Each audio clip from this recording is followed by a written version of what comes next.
Good morning. I do hope that my voice, my voice coming through is loud enough. I've noticed on some of my videos, I'm not really sure if the volume is up. I think it looks like it is up okay. So, in the comments, if you think I'm talking and you're not hearing me very well, maybe just drop me a little note in the comments, and that would be great because that would at least let me know if you're hearing me well or not, because obviously that's important. Well, anyway, good morning. Here we go again with some more fun sketching time. Oh, what are we gonna draw today? I don't know. Here we go. So let's see. Oh, incidentally, I wanted to mention that when I take sketchbooks out, what I've been doing sometimes just to, um, you know, give myself some fluidity with the sketchbooks is sometimes what I do is I'll take little sketchbooks. Um, there's a company, I think it's called Moleskin, and they make these beautiful little sketchbooks that have a little elastic around them. I think the company is I believe it's in England, I think. But anyway, they make beautiful little sketchbooks that are literally like the size of your hand. And, I love those. They're a bit pricey, bit pricey, but they're perfect because they can fit in your pocket, or your purse, if you're a woman. And, it's a dandy thing if you want to carry a sketchbook around. It's a great way to do that. It's Moleskin, Moleskin, Moleskin, and you should be able to find them at. I would think you could probably find them at any bookstore, and I realize today there's not a lot of bookstores anymore. Barnes and Noble seems to be like the last holdout for bookstore chains, sadly. But I do see them there, and they, like I said, they are a little pricey, so um, I can understand why you might not want to just run out and buy one. Some art stores will carry small pocket-sized sketchbooks that you can carry around, and the beauty of the pocket-sized sketchbook, outside of the fact that it's convenient, is I think it also inspires you to doodle. And I think doodling is important, in a sense. I mean, that's really kind of what I'm doing here, actually, is doodling, scribbling. It's good to do that. It's a good practice. To me, it's almost really like doing life drawing, really, because life drawing, um, I think, can kind of warm you up, get you in the right um, frame of mind creatively, so that you can maybe do better work on something else. You know, I was saying the other day that I think another good practice would be to start your day with doing some life drawing. That's a good thing to do. Um, you can really um, you can really do some pretty cool stuff if you do that. It's a great way to go. Great way to work, I think. Because sometimes you just, I don't know. I mean, sometimes you creatively, you're just not quite, you don't really have anything going. And so sometimes you just need something to kind of jumpstart you. And I think um, doing some life drawing can be a good way for you to get yourself kind of jump started creatively, to jump started at least to get something on the page that's maybe some good. Um, there's no, I mean, I don't, it's not like there's any real formula, to be honest, about drawing. I think so much of the success I can see that I have as an artist is not because I have some formula that I can always kind of tap into. It's really more, it's like exercising a muscle, I think, more than anything else. It's like the more you use it, the more you're going to get out of it, the better you're going to be at it. So in that sense, you know, it's just fun to exercise the muscle of drawing. and doing something. So really, you really do just want to exercise your ability, you know, to put down something. And it almost kind of doesn't even matter, like in what stage it's in. It doesn't need to be finished, or maybe you want to finish it.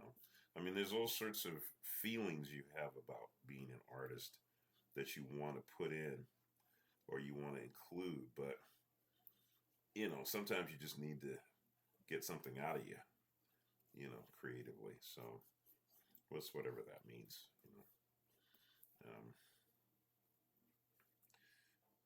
I think it's important to have fun, though. I guess I give fun a lot of credit.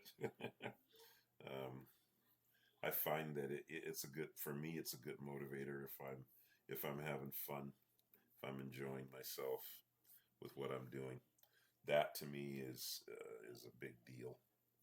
I like that because I like the feeling that I get from doing something that makes me happy or that puts a smile on my face. So yeah. um, I don't, and also too, it's like, I try to decide, okay, what is the art for? What am I really using it for? Well, some of it is to communicate maybe an idea, tell a story or something. Some of it's therapeutic, you know, and a lot of artists know what I mean by that. It's like, you use it as a means of therapy, as a means of maybe working some things out, finding certain solutions. Or it may be to communicate an idea, something that you feel very strongly about. I care about telling stories that I think would be inspirational to people. So for me, I use my art as a means to tell a story. And I say, like, well, okay, what kind of story can I tell? You know, what would be the what would be the what am I trying to communicate to my audience? What am I trying to um, use as a you know as a vehicle? What's the vehicle that I'm using to tell the story that I want to tell? And what is the story I want to tell? You know, because there's a certain amount of joy that comes just from making the art. I'd say, there's a joy from the drawing itself. The actual making of the drawing itself is a joy, or it can be joyful, or it is joyful. So in that sense, it's like, yeah, the literal doing of it. And I think most people who are artists or creators will tell you the same thing. It's like there is a certain level of enjoyment that you get from just making something. You know,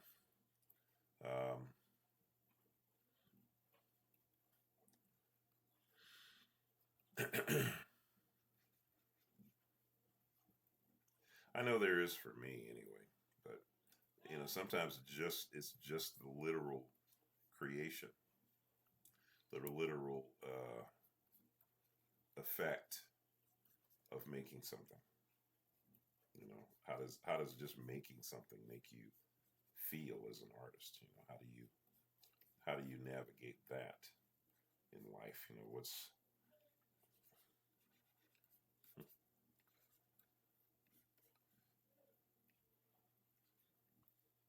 or do you navigate it? See, this is interesting here. Like I never know what I'm gonna draw.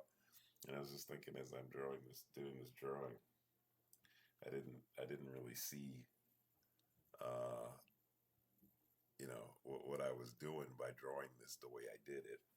Um, but it's like as I was drawing it, the occurrence to me of what I wanted the image to be was progressive. I started out with what I started to draw. As I finished the drawing, what should comes next the images in my mind are already starting to formulate as I'm drawing. So as I get closer and closer to finishing the drawing, I get a better and better and better understanding what it is that the whole picture is going to be, you know. And that's kind of fun just in and of itself. You know, like the previous image I did here, when I drew the girl, I didn't know she was going to be dancing when I drew her. You know, I went from the expression of her, you know, dancing, but I didn't know I was going to have a guy over here, you know, kind of cutting it and she's kind of giggling at him. I didn't know, I didn't see any of that. I didn't know that's what was going to happen. I didn't know how she was going to stand. I didn't know what she was going to wear. I didn't know what he was. I didn't know anything. I just started drawing. I just let my pen just start to go. And the same thing here when I drew the muscle guy on the one side with the kind of mean expression. I didn't know why he had the expression that he has on his face. And then I drew the innocent young boy, basically, obviously following him, whatever, and or you know imitating him. So obviously he clearly must be a bit frustrated with the young boy or whatever. Maybe who knows why. But what I'm saying is that there's a story in the picture, right? Or at least I think there should be. I think the most engaging pictures are ones that have a story in them, the story behind what the characters are thinking, based on how they look, based on how they react. We as human beings are story oriented. That's why we like movies so much. That's why we like TV series so much, because what we're doing is we're watching life happen through other people. And that communication that we get then is transferred to people through a medium. The medium may be a radio, the medium may be cartoons, the medium may be movies, the medium may be a TV series, the medium may be books. I think that was maybe the first, I guess the first stories were told by voice when you stop and think about it, weren't they? Sitting around the campfire, somebody told a story, right? And then maybe the next time it was a book. You read a book, and the book had a story. Well, then the book went to be in a radio show. People did spoken word because we always liked the spoken word, and it was a way of telling the story. Then we got television, we got TV, or we got movies first. Actually, we got movies before we got television. So then our stories became visual and audible. At first, it was just visual. Remember, there was silent movies. There was a period of time when all of the movies there was no talking, and then there was a period of time when then there was talk, where they call them talkies, you know. And then television came. Now you could watch a movie at home, you know. And look at where we're at today. Now you can watch a movie on your watch if you got a certain kind of watch. But most of us use the smartphones, and you can watch a whole movie or a whole show or whatever on your phone. How odd is that? Yeah, I'm sure if you go back in years, you know, and you told people there'll come a day when you'll be able to carry a telephone around that doesn't have a wire on it, and you can talk to somebody on the other side of the world, and you can watch a movie on it, they would probably look at you crazy, like, really? How is that even going to be possible?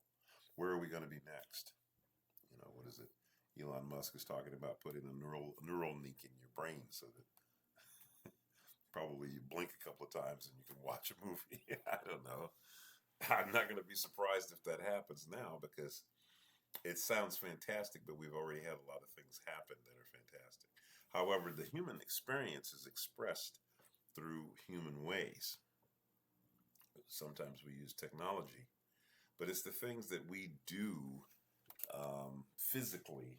Those things actually have a lot more meaning in some ways. You know, if you look at somebody, for instance, who you know, say as a musician or someone who has a musical ability, they communicate through their music. They communicate through how they feel about creating music a certain way. And so as a result of how they create their music, it affects how we hear it. How we hear the music has an effect on us, you know, and that is something that's very unique. And, you know, it's hard to explain why that has the effect that it has, but it does. So, you know, all of the various ways of expressing yourself and so to either tell a story or you know create something. There's just so many ways to do it. It's not like there's any one way of doing it, really. When you stop and think about it, there's so many different types of ways of doing it. And an artist, as artists, we're constantly um, finding ways to communicate. You know, and we look to like being a graphic artist, for instance, is fun because that method of communication, and there's certain advantages to how that's done. I got into animation because I saw what you could do with it. I saw the kinds of things you could do as an animator and a cartoonist. So, I looked at it like, wow, you know, that's kind of a fun thing in and of itself, you know. So, I don't know. I mean, I think you have to be open to try to find the different ways that maybe you can communicate to an audience what you want to say. Um, the graphic arts are a wonderful way to communicate. That's clear, I think. I mean, we all understand that graphic arts, there's things you can do with it that you can't do in other mediums. But every different way of working has its own advantage. You know, you find the thing that works for you, and you do that. You know?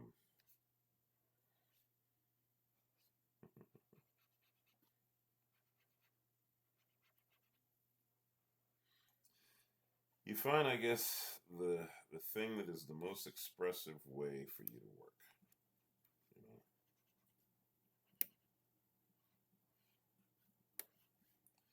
I would guess the trick would always be finding the most expressive way to communicate what you want to communicate, whatever that is, and then running with it, right? And getting the most out of it and enjoying it. Because I don't know why you would do something you didn't enjoy. I don't know why you would waste your time doing anything that you didn't enjoy, really. You know, some ways of communicating are immediate. In the old days when people told stories around the campfire, that was immediate. If somebody sits down and plays a musical instrument, that's right there. But if you're a painter or a sculptor or a filmmaker, an animator, that takes time for you to create the thing you want and then for the audience to absorb it. But it's no less art. I mean, it's fact just as much as such. Some things are more immediate, some things require time. So, anyways, I'll leave you with those thoughts. Have a great, wonderful day once again. And I will probably see you tomorrow because it seems like I'm doing one of these every day now. So, have a beautiful day. And remember, Jesus is Lord. Get to know him. Get your ticket so when you leave this earth, you'll be going to the right place. Huh? All right. See you tomorrow.